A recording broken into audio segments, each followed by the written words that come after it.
Namaste and welcome. I'm Julie Hill with Yoga Body. I help people eliminate pain and get back into doing the activities that they love.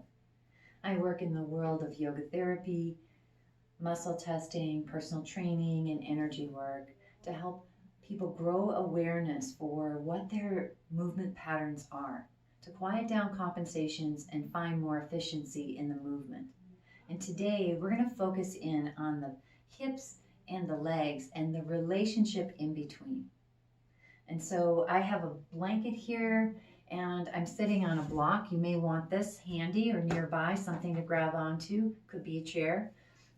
If you're on carpeting, you may not need a blanket, but you can add it if needed. And so we're going to start coming into a lunging position. So I'm going to have my right leg forward and my left knee down on the mat.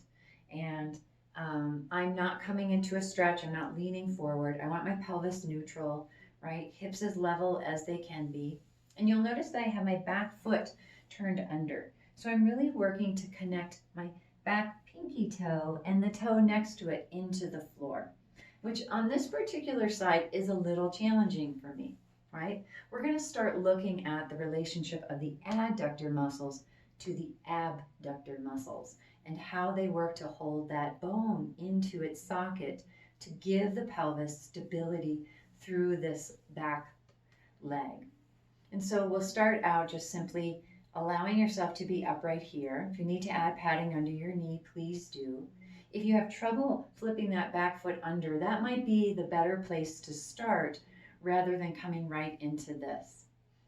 But doing what's best for you. So we'll go ahead and allow yourself just to lift up these front right toes and see how that feels. Start to notice what happens when you lift the toes. Do you feel like the hips slide over and adduct a little bit? We want to keep the hips really even here, that they don't move one way or the other.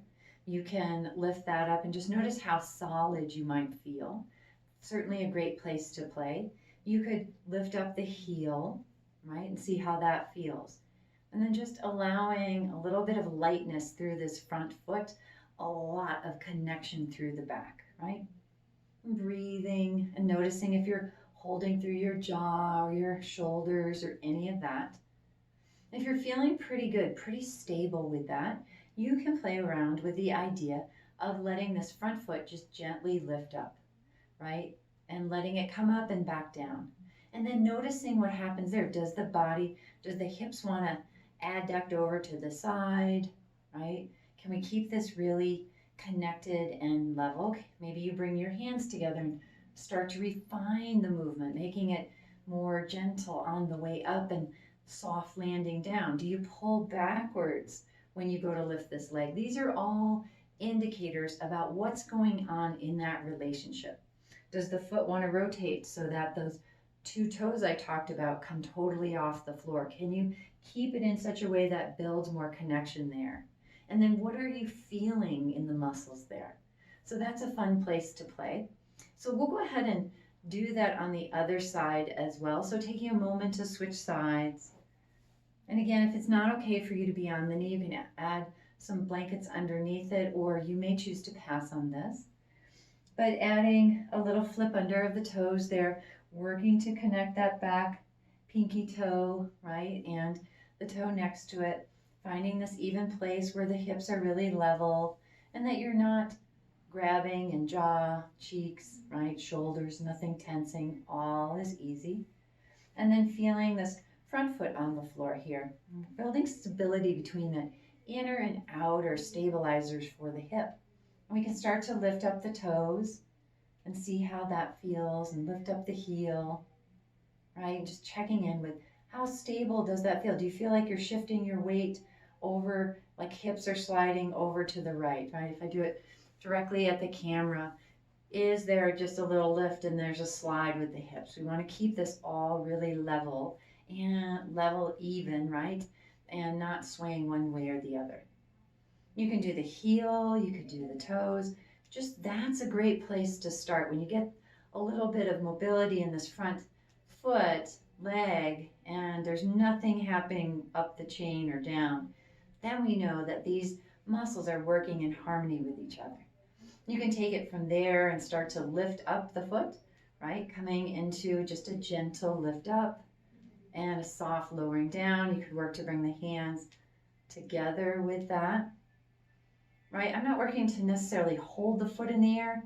I just want a very gentle lift and lowering without too sliding to the side, right? Really want to stabilize through this leg here. And if you're leaning back, then refining even more as you get going with keeping that really level.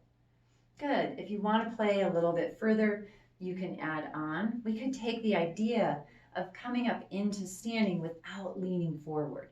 So we can take this back foot and imagine that there's just this magnet on the back of our sacrum, lower back, just kind of energetically pulling us back. And we can play around with that. So starting to really fire up through that back leg. And instead of leaning forward, think about just pressing that back leg back, right? To come up and firing up through this leg. All of that hip joint has to get very active there. So maybe for you, it's just feeling that and seeing what that's like. And then you can come down, we can do it on the other side. Same thing, putting us that foot flipped back under. Coming into this place of really energetically feeling like we're pushing back versus leaning forward, right? And then when you're ready, start to really fire up that back leg with extending back and powering up there. And then coming back down, right? Or maybe it's just the thought about that.